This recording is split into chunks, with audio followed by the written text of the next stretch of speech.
Break to Alpha Bravo masuk. Ya, masuk. Bukan berita taksub, hanya cerita politik. Pasti tak rugi like and share. Jom semua. Mangsa jenayah penipuan atau skam menerusi panggilan atau wadah dalam talian bukan sahaja melibatkan orang kebanyakan, malah ibu kepada menteri itu sendiri. Perkara berkenaan mungkin tampak lucu, namun diakui Menteri Komunikasi dan Digital Ahmad Fahmi Mohamed Fazli yang bertanggungjawab terhadap industri telekomunikasi.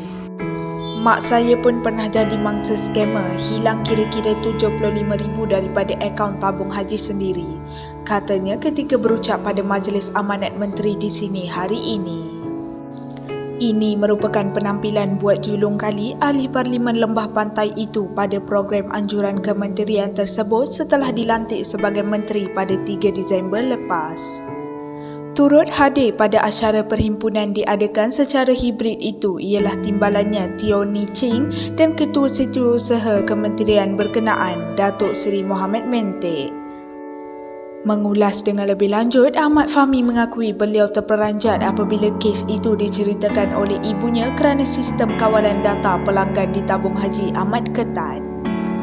Agensi itu yang ditubuhkan kerajaan pada 1963 lalu ketika ini mempunyai seramai 8.41 juta pendeposit dengan jumlah simpanan keseluruhan telah mencecah lebih 83 bilion.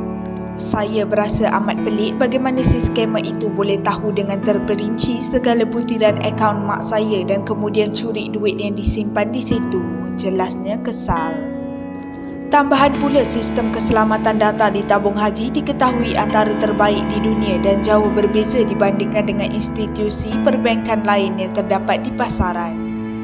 Dalam nada serius, beliau menyifatkan kes aneh itu bukanlah perkara kelakar, seumpama program mistik popular Misteri Nusantara yang disiarkan stesen TV3 suatu ketika dahulu.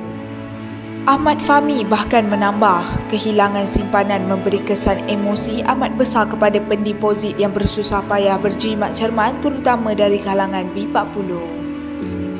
Apatah lagi ujarnya, kerugian akibat jenayah komersial itu tidak melibatkan dana kerajaan tetapi duit rakyat sendiri yang tidak ada simpanan besar untuk jangka masa panjang.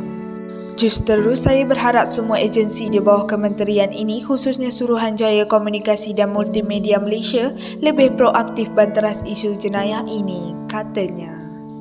Langkah itu termasuk kempen kesedaran agar mangsa segera menghubungi talian 997 dikendalikan oleh Pusat Respons Scam Malaysia NSRC yang ditubuhkan Oktober lalu. Ramai mangsa kata beliau tidak tahu pun bahawa kes mereka boleh lagi diselamatkan jika maklumat diberikan kurang 24 jam selepas transaksi dilakukan kepada skamer itu.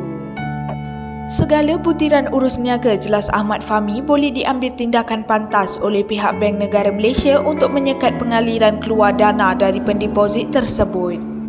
Usaha berkenaan, tegasnya, amat penting kerana beliau bimbang wang yang dicuri itu akan masuk kepada ekonomi pasaran gelap oleh kumpulan penjenayah ganas terancang.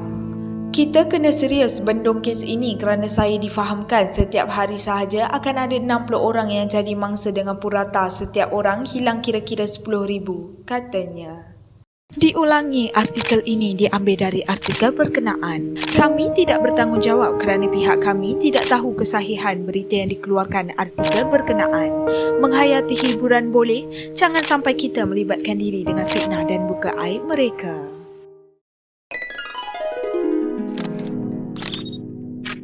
Saya akan pastikan, saya akan dahulukan.